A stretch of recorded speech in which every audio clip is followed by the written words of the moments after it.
Hola amigos, bienvenidos a mi video. En este día hablaré sobre las características de los derechos humanos, su clasificación y las obligaciones que tiene el Estado frente a los derechos.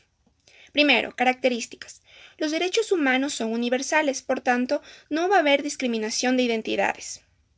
Los derechos humanos podemos obtenerlo independientemente de la nacionalidad que correspondamos, es decir, si viajamos a otro país también podemos acceder a los derechos.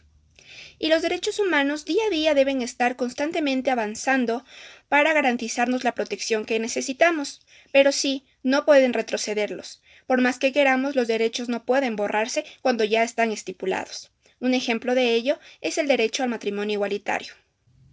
Ahora hablaré de su clasificación. Está dividida en dos partes, la Declaración Internacional de los Derechos Humanos y los derechos correspondientes a nuestra Constitución. La Declaración Internacional de los Derechos Humanos está dividida en cuatro partes, que son los derechos civiles y políticos, como por ejemplo el derecho a la vida, el derecho al voto, el derecho a la seguridad social. Derechos económicos, sociales y culturales, como por ejemplo el derecho a la educación, el derecho a la salud, el derecho a la vivienda y el derecho al trabajo. Dentro del derecho al trabajo existe una lucha de por medio en la época de la Revolución Industrial, el cual los trabajadores quisieron que los horarios de trabajo disminuyeran a 8 horas, pues existía en ese tiempo mucha explotación. Como otro derecho tenemos los derechos colectivos. Son los que tienen los pueblos y nacionalidades indígenas y afrodescendientes, como es el derecho a la cultura y a tener un idioma propio. Y por último, tenemos el derecho de solidaridad. Son derechos nuevos que se han dado a través de luchas sociales, como por ejemplo el derecho al matrimonio igualitario y el derecho al aborto.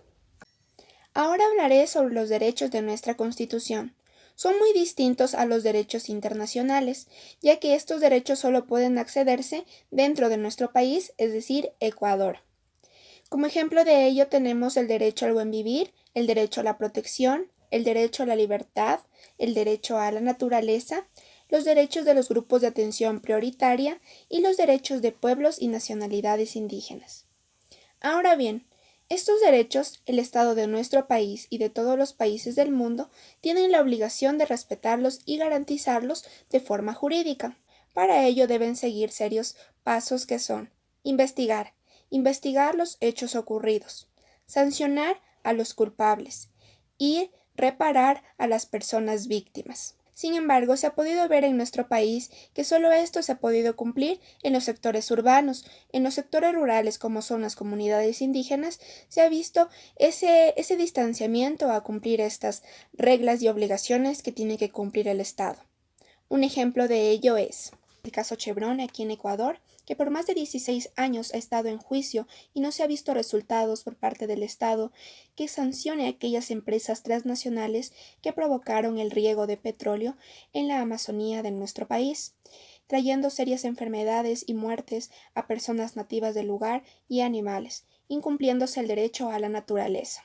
Tras esto, se puede decir que es necesario luchar y crear políticas públicas que ayuden a aquellas personas pertenecientes al sector rural y aquellas que corresponden a comunidades a que se garanticen los derechos humanos y que el Estado tenga la obligación de cumplir todo este procedimiento que es investigar, sancionar y reparar a aquellas personas que se han visto vulneradas con cualquier derecho.